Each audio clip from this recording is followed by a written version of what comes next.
Hi everyone, my name is Milad and today I'll be doing a system design practice exercise. I'm doing these to help improve my skill set, but I hope in that process you guys learn something as well. Remember, double check anything you see or hear in my videos. There are people far more fluent and experienced in system design than I am.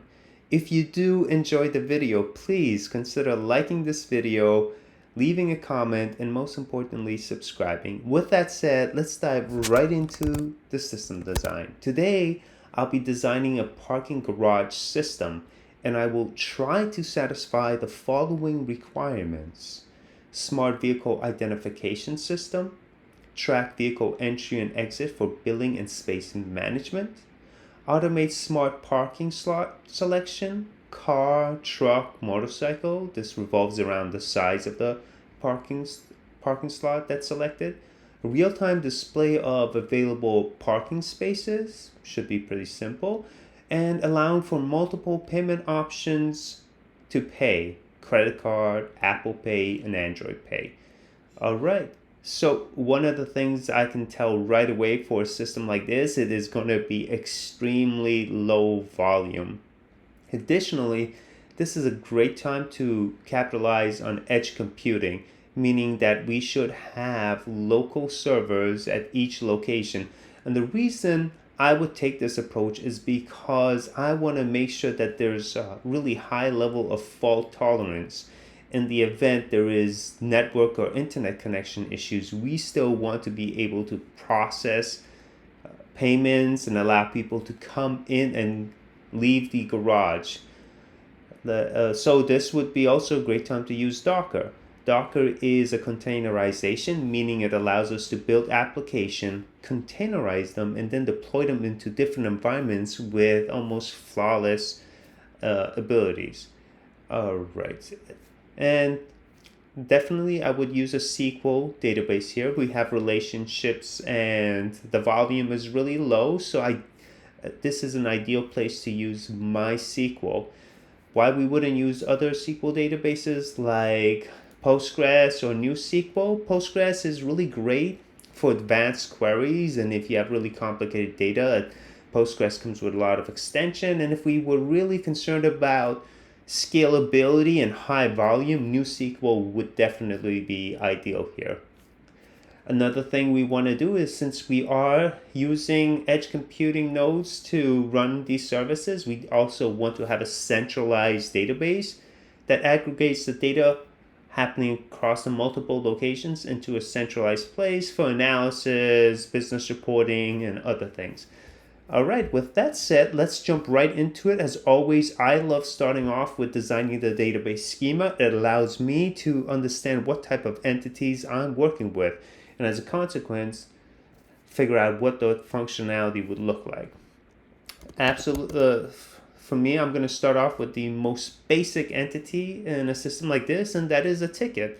So when you come up, you are working with tickets. So we got ticket ID.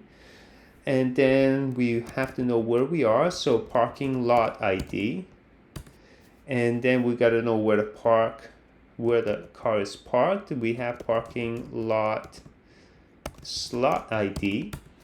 And we want to know what kind of car has parked there. So let's start with car make ID, then car model ID. Let's see, since there's a relationship between car make and car model, we want to make that car make model ID. I like to maintain that theme. And then we also want to know what color that car is, car color ID. And we want to know license plate number.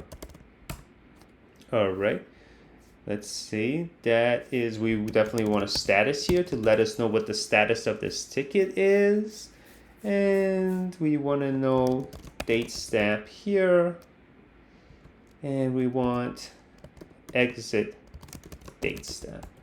So the date stamp would be the entry, exit would be the date that they left. Am I missing anything here? Let's see, I click, I get the information I need. Oh, we definitely... It's going to be a paid service, so we will definitely need a fee here. And then let's see if there's anything else we need. That's all I can think of right now. Next, we want a transaction table. Why don't I put the transaction information into the ticket table? That's because there could be multiple attempts to pay for a ticket. Imagine you come up and you try one credit card, it fails. That's a failed transaction. And then you might want to try again. Well, you definitely would try again using a different credit card or the same credit card. So we will have ticket transaction, and we will have a ticket transaction ID. We will have the payment type ID. That will give us information about the payment. We can have payment info, and this would be a string. It could contain a variety. Think of it as a JSON value. If you want to normalize this, you might do ticket transaction. You might do a ticket credit card transaction, ticket Apple Pay transaction, ticket Android Pay transaction. But for simplicity, let's just say the payment information is saved in here as a JSON. Then we have a status ID and amount, and finally date stamp. I'm trying to think if I need anything else here. That is all I can think of right now. Well, geez, not really. The most important thing, associating it to a ticket, we definitely want a ticket ID here, and that should do it. Next, we want to make sure we can track our parking lots. So we got a parking lot ID. Maybe we want a name and other metadata. This is open-ended, so there could be anything here: address, phone number, etc., etc. And since we have parking lot slot, we want a parking lot slot ID. We want to associate it to the parking lot that this slot belongs to. So we have parking lot ID. And then we want to size ID. That'll let us know what the size of this parking slot is. And then we want to also, if we want, this option can be utilized or not, we can have a fee associated to this specific parking slot size. All right, and we definitely want a status ID here, and we want a status ID here. And the way we would use these status IDs is if they're being used, if they're available, in the process of being exited or the process of being freed, and any other things like that. All right, so that takes care of that. Now we definitely want, because we are referencing IDs, whenever I reference an ID, I want to make sure I have the associated ID, an associated table to that ID. So car make ID, name, and as always, open-ended meta information that each business finds most appropriate. And of course, we have car make model ID associated to the right car make, and then name and size information, and then any other metadata we want. All right, and the other thing we referenced here is the color. So let's do car color and car color ID, name, and that should be good enough there. We maybe want a RBG value here, or is it RGB? I never get that right, but anyhow. Okay, so let me see if I'm missing anything. We want to be able to identify car. We've done that. We want to be able to make payments. We are able to do that. Park and retrieve. Okay. So here in this particular, the one thing that's missing here is, how do you know what slot it is? We can simply have a long and latitude here. And for it really depends on how you want to identify your parking slots. You could have a grid structure, you could have longitude, latitude, and any other practice that might be out there. But for simplicity, we can have that. And we can utilize this if this is an automated system where the car is parked on a platform and it's moved to the right location. In that place, it's probably best to use a grid system or any other system that you find appropriate. Now let's jump into the API services that we will set up. Definitely, let's think about this. We're pulling up to the car. We're pulling up to the parking garage, and let's imagine that as soon as we pull up, the system knows that the system waits for the user to hit a button. It could be automated or it could not be, but let's just say you pull up to the terminal and you push a button.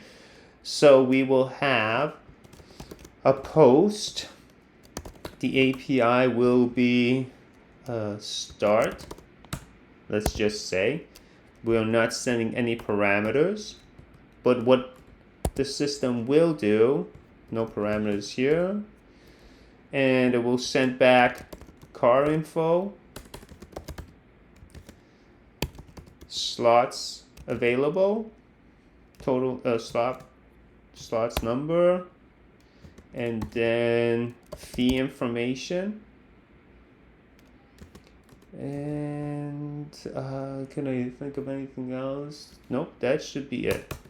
So then we want to confirm here. So we have API confirm. And once again, we really don't need to send anything back unless we want them to select the slot. No, we don't want that. So we don't do that. So then we will get a ticket ID back. We will get a fee. No, wait a minute. We confirm here, and we get ticket ID, ticket info, which will include like slot, information about the car, etc., etc.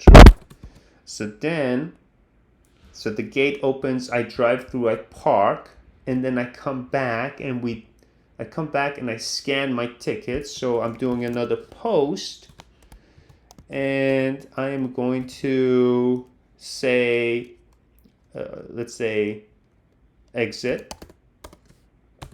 And this time I'm going to send back the ticket ID, and the terminal scans that. It will then return to me the fee and total time I was parked there. And as always, this is open-ended. You can provide any other information. That's all I can think of right now. Now, the fee is displayed, and now I'm going to pay for this, and I'm doing another post.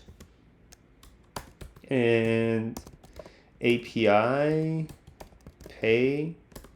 And here I will have payment type ID, and then I will have payment info.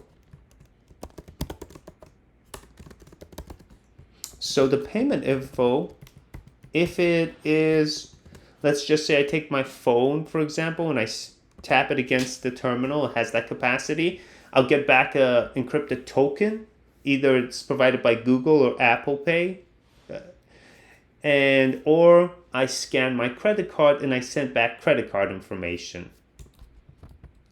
So that information goes forward, and then I will get either back error or success with transaction info.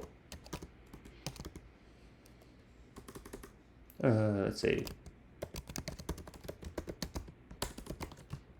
That will be used to print out the receipt. Last thing we need is a get statement.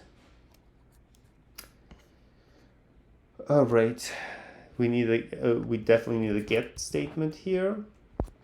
And this will be API free spaces, or free, let's just do free spaces. And I will once again provide no API. Well, actually, you know what? This is not quite right. Let me just follow up, and then we get a list of free slots. All right, so actually for here, we will definitely do parking lot ID. We will do over here, we will do, we will do parking lot ID, and then that should be enough. Ticket ID, that's enough. Payment information, payment type, ticket ID here. All right. And then over here, free spaces parking lot ID. All right, that should do it. Okay, so now let's jump right into our system design. I feel pretty confident this is enough. Obviously, you can always expand this. I just want to do the bare minimum to satisfy what I'm trying to achieve in terms of requirements. So here we'll start off with a simple local load balancer. Remember, we're using local service. We have servers located at each parking lot locations. As I explained before, this allows a high level of fault tolerance and availability in case things do go wrong with internet connections. And that will simply direct that request to our API gateway. And this system is really simple. It's a really simple system. It doesn't require too much complexity. Will never hit any sort of volume that would require any sort of concerns that we might have with online applications where we have millions of users hitting it. So we hit the gateway. And then let's do our GET request first. So we hit our API GET gateway. We're passing a parking lot ID. We're going to hit a parking service. It will then look in our SQL DB.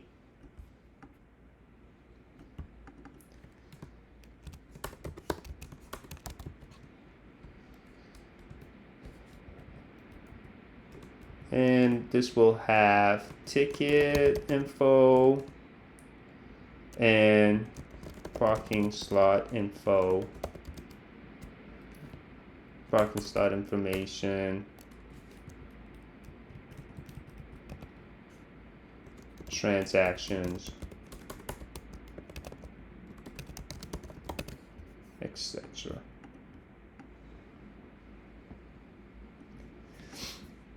So we do a simple get command.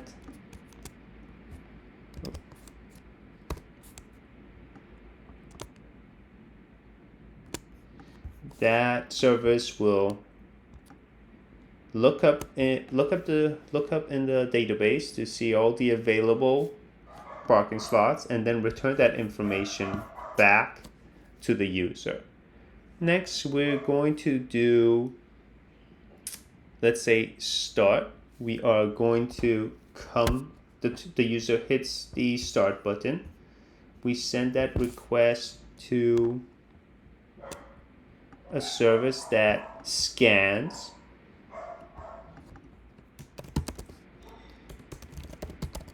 Let's call it car scan service. It will activate, let's say, cameras or sensors, however you want to approach this. Let's just say cameras. And it will scan the car, and it will try to determine the make and model of it. Or if you want to take a different approach, it can do the width and length of the car. Let's just say for sake of simplicity, it scans for the make and model. It will then, it will take pictures. It will pass it to, let's say, a simple AI model service that will take those pictures and determine the make and model.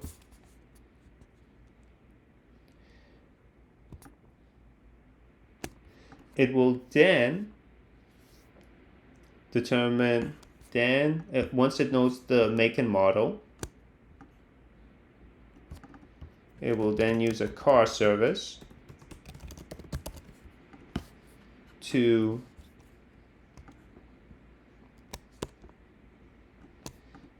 get the size information of that car. And once it's got that size information, it will then connect with the parking service to say, hey, what available slots are available to fit this car in or this vehicle in, and then it will return all the slots with their sizes. And then what we can have here is, let's see what we want. Smart selection service.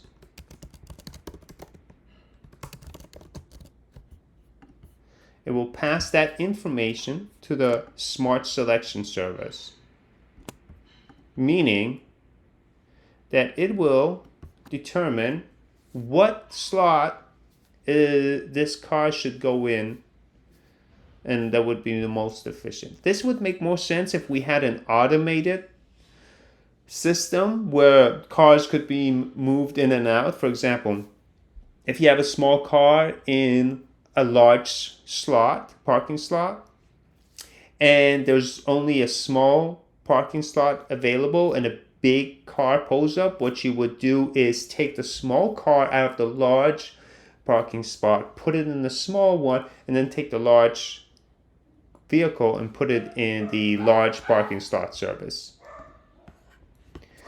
All right, so now it knows what parking slots should go, and it will return that information to the user. And let's see, confirm. Let's see, confirm. Oh, we need one more thing. So actually, yep, that returns this. So start. Now what happens is the user says confirm, and we will now, oops, not that.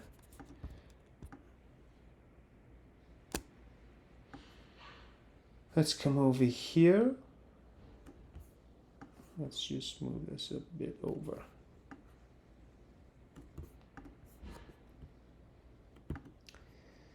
And actually, I'll just move it over here. So now we're going to utilize the ticket service.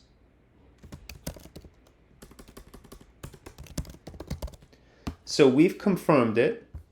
The confirmation sends a request to the ticket service. The ticket service will confirm once more what slot, if that slot is available. If it is not, because what could happen is, let's say during checkout, let's say two cars pull up at the same time, and the system sees that they're both available, sends the same slot ID back to the terminal, and then one checks out before the other. So what happens is we'll do another verification and ensure that it's still available. And if not, what we would have to do here is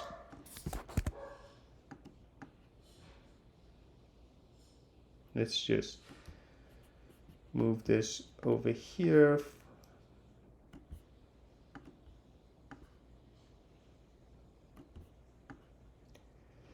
Okay. Okay, and if not, we once again call these smart. We would call the smart selection service that would tell us based on what parking spaces are now available to give us the best one, and then process that. And then we would save that information into our database. Finally, we're going to come in and we're going to scan our credit card. The load balancer will direct it to the API gateway. The gateway will then call the ticket service. The ticket service will calculate the fee and then send that information back to the terminal. So we then have, let's say, we're trying to exit, so we've got the total time and everything is calculated. That sent that information back. We want to pay. Now we want to pay for the service. So we will have a payment service here.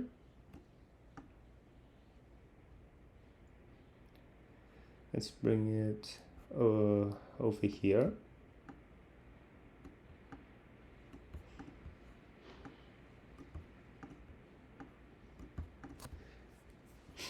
So the payment information goes to the payment service, and then based on the payment type, it will call one of 3 payment vendors, third-party payment vendors.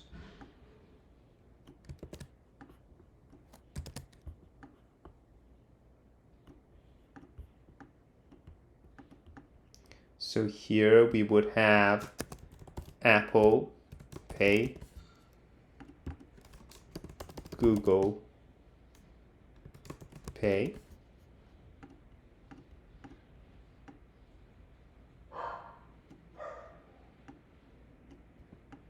and then we would have a vendor that processes credit card payments.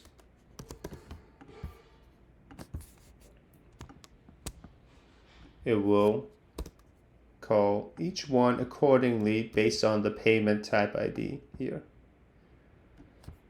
Okay, so that reminds me that over here I'm missing, we would need a payment type, and then we have payment type ID, name, and other meta information. This could be API endpoints, secret keys, and other information, but typically you wouldn't save like secret, sensitive information in your database for that type of service. So we attempt to process that transaction. We then insert a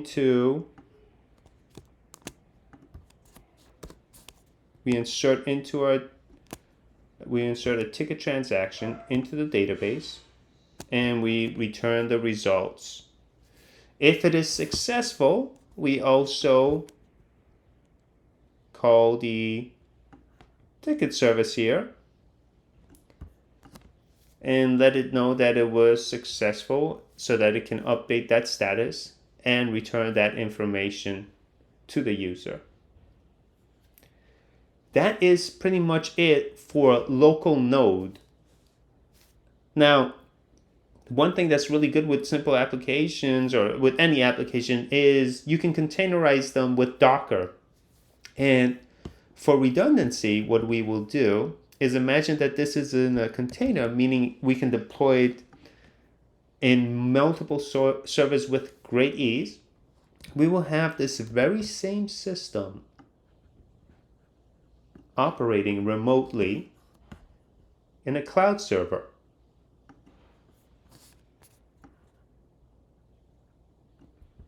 And there will be a regional load balancer in front of it.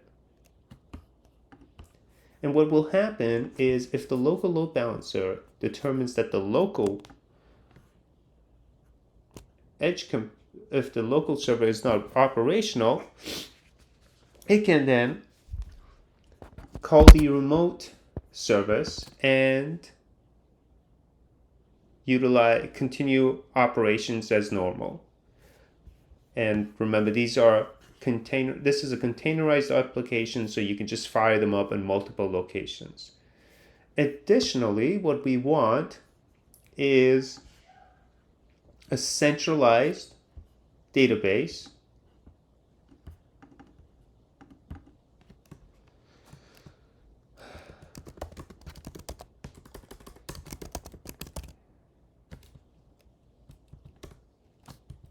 where all the information is aggregated to. And there are many ways you can do this. It depends what practice you want. You can utilize Kafka, you can utilize multiple transactions, you can utilize you can do it in batches, you can do it through multiple calls. You call first the local database server and then the second database server that's remote. So there are many approaches to this particular practice that you can utilize here.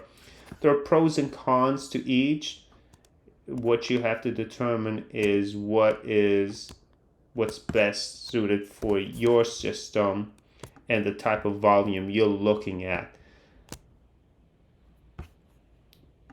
Given that the traffic for this system would be really slow, I would simply have a batch service that periodically operates in the background and writes all the transactions that have been run locally onto the main server, and this is where we'll run our business reports, analytics, or any other types of information we want.